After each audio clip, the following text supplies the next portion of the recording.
सभी मित्रों को नमस्कार।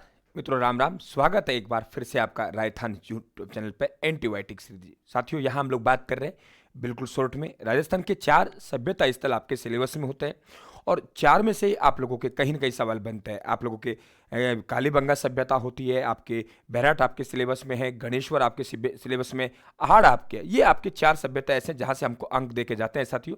तो वे पुरातात्विक स्थल यहाँ हम लोग बात कर रहे हैं साथियों, अहाड़ आप लोगों की सभ्यता की। देखिए कोई भी आपके मित्रों कोई भी सभ्यता क्यों ना हो, वे आप लोगों की कोई भी संस्कृति अगर बसी है तो तय मानिए वे पानी पुनी को देख के बसी है कि भाई पानी अच्छा कहाँ है, कहाँ पे बढ़िया व्यवस्था है, तो ये सुविधा। तो अधिकांश जो सभ्यता स्थल साथियों विकसित हुए हैं वे ध्यान रखना आप लोग नदियों के किनारे हुए, ठीक है। वे बस्तियां उजड़ गई, आज साथियों उनके अवशेष मात्र रह गए जिन्हें हम पुरातात्विक स्थल कहते हैं। यहां हम बात कर रहे हैं साथियों उदयपुर के प्रसिद्ध पुरातात्विक स्थल और उसका नाम है अहाड़, उसकी बात कर रहे हैं। मित्रों पहला पॉइंट आता है कि ये किस जिले में स्थित है। आप लोग कहेंगे गुरुजी उदयपुर में है। दूसरा पॉइंट आता है कि ये नदी कौन सी है साथियों, किस नदी के किनारे। आप लोग कहेंगे अहाड़ या बेड़च नदी। आपको पता है बेड़च नदी साथियों उदय सागर झील में गिरने से पहले अहाड़ नदी के नाम से जानी जाती है, बाद में बेड़च के नाम से पहचानी जाती है। खोज की बात करें साथियों तो 1953 में अक्षय कीर्ति व्यास हैं, उनके द्वारा खोज की गई और साथियों हल्का सा उत्खनन हुआ, जहां लघु स्तर पर कह सकते हैं। 1954 में रतनचंद अग्रवाल है, आरसी अग्रवाल साहब, साथियों इनके नेतृत्व में यहां पे क्या हुआ, उत्खनन हुआ, ये ध्यान रखें आप लोग। और 1961-62 फिर से साथियों वीरेंद्र नाथ मिश्रा है। कौन है? वीरेंद्र नाथ मिश्रा, ये ध्यान रखें आप लोग। दोबारा हो रहा है यहाँ पे, तो वे कौन कर रहे हैं? वीरेंद्र नाथ मिश्रा कर रहे हैं, ये भी आप लोग ध्यान रखें। बढ़िया क्वेश्चन आप लोगों का बनेगा साथियों, एकदम क्लियर। डॉक्टर गोपीनाथ शर्मा ने इनका जो कार्यकाल बताया। डॉक्टर गोपीनाथ शर्मा साथियों एक इतिहासकार है बहुत बड़े, और 1900 ईसा पूर्व से 12 ईसा पूर्व इन्होंने बताया, ये ध्यान रखें।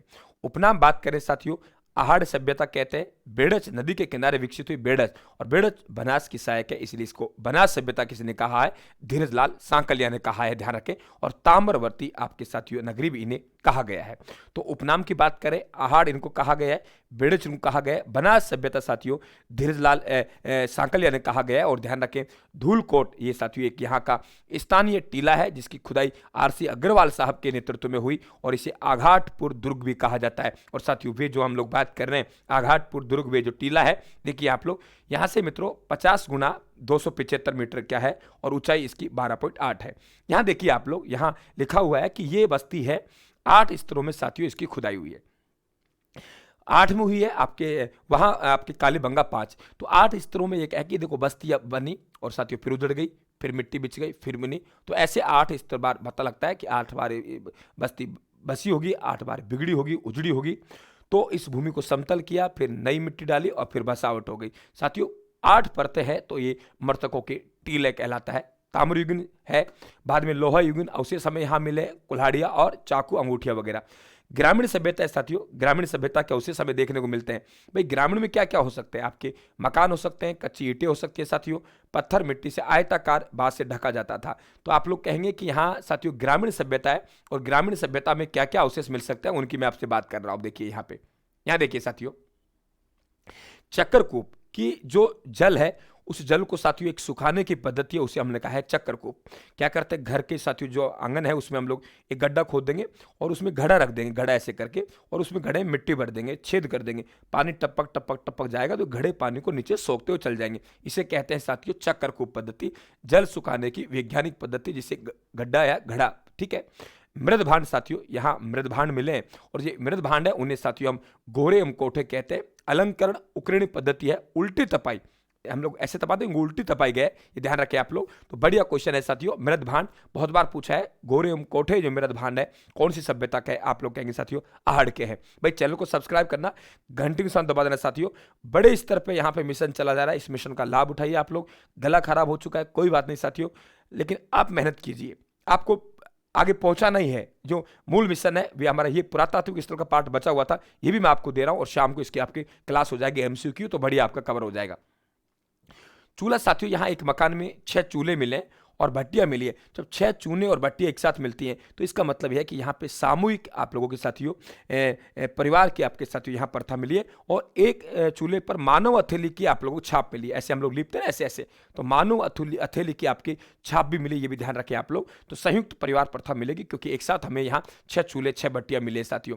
आभूषण मिट्टी के आभूषण होता है क्योंकि ग्रामीण संस्कृति है। अब ग्रामीण संस्कृति में ग्रामीण जैसे ही हैं साथियों, चक्रकूप है आप लोगों के, मृत भांड है आप लोगों के, चूल्हा है, और यहाँ बात करें साथियों आभूषण मिट्टी के आभूषण है। शव को यहाँ पे गाड़ने की परंपरा है और सब मिट्टी के आभूषण है, सोना चांदी की थोड़ी है। तो ध्यान रखना कपड़े आभूषणों के साथ सिर को उत्तर में और पैर दक्षिण में करके साथियों इसे गाड़ा जाता था। बात करते हैं यहाँ के प्रमुख उद्योग क्या क्या है। बहुत बढ़िया, वेरी गुड, बहुत बढ़िया साथियों। क्लास को जो भाई देख रहा है, जो बहन देख रही है, वाकई लग रहा है सर का प्रयास शानदार है। तो प्लीज आप सभी मित्रों से मेरा निवेदन है कि आप क्लास को एक बार साथियों लाइक करें। सबसे पहला काम लाइक तो करें आप लोग, और अगर लगे कि मुझे शेयर करना चाहिए तो आप शेयर भी करें साथियों। प्रमुख उद्योग क्या है यहाँ पे देखिए कि तांबा गलाना यहाँ, उपकरण बनाना, अस्त्र शस्त्र आपके कुल्हाड़ी हैं साथियों, अर्धचंद्राकार भट्टियां हैं, तांबा से निर्मित 6 मुद्राएं और 3 मोहरें मिली है। व्यवसाय क्या है यहाँ का, रंगाई छपाई। तो प्रमुख उद्योग तांबा गलाना, उपकरण बनाना है, अस्त्र शस्त्र बनाना है, कुल्हाड़ी बनाना है, अर्धगोलाकार भट्टियां हैं मिली, तांबा से निर्मित 6 मुद्राएं मिली, 3 मोहरें मिली, और व्यवसाय यहाँ पे साथियों रंगाई छपाई हुई। तो इस प्रकार के बढ़िया व्यवसाय था। डॉक्टर गोपीनाथ शर्मा कह रहे हैं कृषि से परिचित थे, अन्न को पकाकर खाते थे। एक मुद्रा साथियों जिसपे एक कवर त्रिशूल तो दूसरी ओर आप लोगों के अपोला, हाथ में तीर और तरकस। एक अपोला है साथियों जिसमें तीर और तरकस यूनानी भाषा में लिखा हुआ ध्यान रख लेख है यहाँ पे। और बैल की मूर्ति टेराकोटा पद्धति, इसे बनासिल बुल कहते हैं पुरातत्ववेत्ता साथियों, ध्यान रखना आप लोग। तो टेराकोटा पद्धति आप लोग पढ़ते भी हो, टेराकोटा पद्धति साथियों जो आप लोग मोले लगाओ राजसंबंध पढ़ते हो, वे ही है ये ध्यान रखें आप लोग। तो आपके बढ़िया प्रश्न बनते हैं साथियों। तो ये है आप लोगों के हार सभ्यता, एक नज़र में बात कर रहा हूँ, और बढ़िया स्कोर तरफ आप बढ़ रहे हो साथियों।